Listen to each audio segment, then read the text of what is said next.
There's a specific kind of exhaustion that has nothing to do with how much you slept. You can get a full 9 hours, wake up before the alarm even goes off, and still lie there for a few extra minutes with your eyes shut, because opening them means stepping back into the same day, in the same body, playing the same role you played yesterday. Psychologists actually have a name for what's happening here, and once you hear it, the last few months might start making a strange kind of sense. Picture your mind as a browser that's been left open too long. Dozens of tabs running quietly in the background, none of them ever fully closing. One tab is your job performance, another is a conversation from 3 days ago that you're still not sure landed right. Somewhere in there is your bank balance, a family member's health, the version of your future you were supposed to have by now. All humming along at the same time, none of them loud enough on their own to explain why you feel this way. You're not in crisis. You're just running 30 small things at 6% capacity each, all day, every day, and nobody around you can see the tabs, only the screen. And it isn't only the big, obvious stressors doing the damage. It's replying to a work email at 9 p.m., deciding what's for dinner for the 4th night in a row, remembering a birthday, holding a friend's bad news gently while your own week is quietly falling apart in the background. None of it looks like much from the outside. Stacked together over weeks, it adds up to something closer to a slow leak than a single wound. Somewhere in that process, something shifts in how reward actually works in your brain. The dopamine system, the part responsible for anticipation and pleasure, doesn't switch off completely, but it does get sluggish after running on overdrive long enough. So the things that used to let you up instantly, a new song, a text from someone you like, a free weekend with nothing planned, they still register. Your brain knows, logically, that this is supposed to feel good. It just doesn't arrive the way it used to. And there's a strange guilt in noticing that gap. There's a term for that specific in-between state. The sociologist Corey Keyes named it languishing, describing it as the space on the mental health spectrum sitting between depression and actually flourishing. Neither crisis nor joy. Just flat. This is usually where the outside world starts handing out advice. Get outside more, go for a run, read a book instead of scrolling. And sure, none of that's wrong exactly, but nobody explains why at 11 at night you'll choose the 4th rewatch of a show you've already memorized over literally anything new, even something you'd probably enjoy more if you tried it. Your nervous system, this depleted, isn't chasing enjoyment anymore. It's chasing certainty. A rerun asks nothing of you. You already know which character says which line. You already know exactly when the sad part hits, so you can brace for it. There's no unknown your body has to sit with. New content, even good content, asks your brain to predict an outcome it hasn't seen before.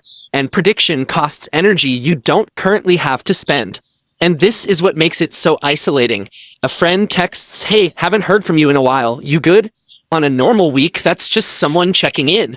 On a week like this, your stomach drops a little, because answering honestly means either performing fine again, or explaining a feeling you don't have the language or the energy for.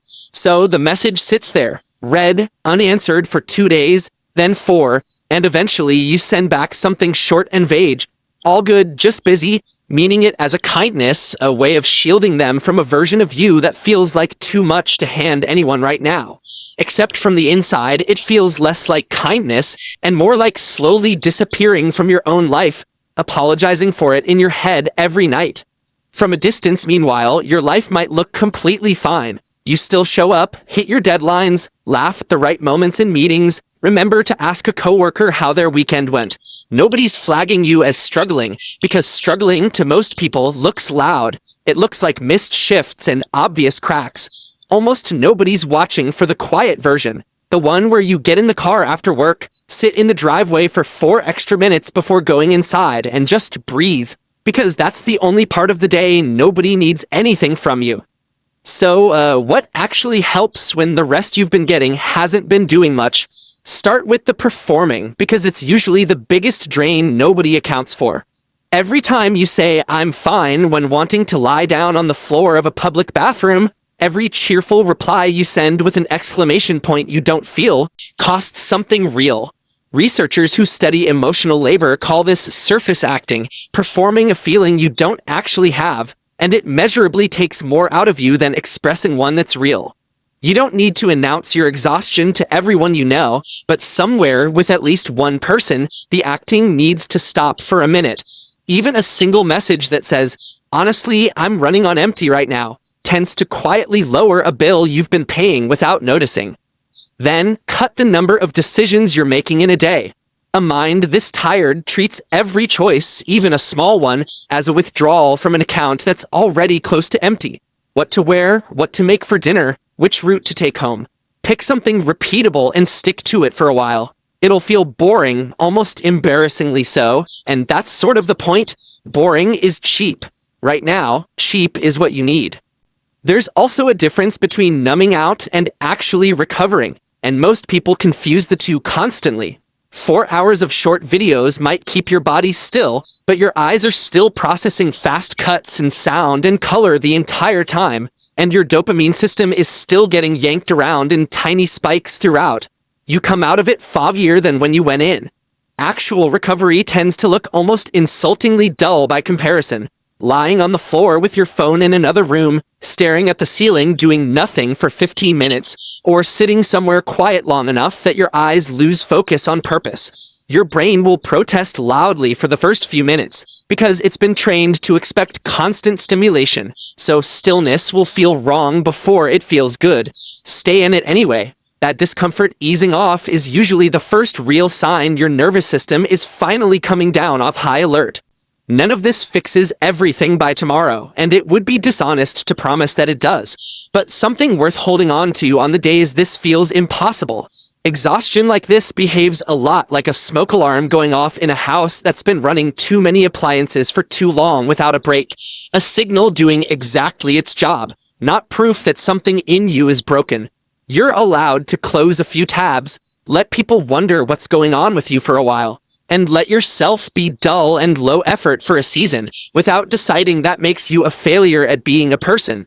If this video resonated with you and you realized you've been carrying more than you've admitted to yourself, I want to mention something I created that might genuinely help.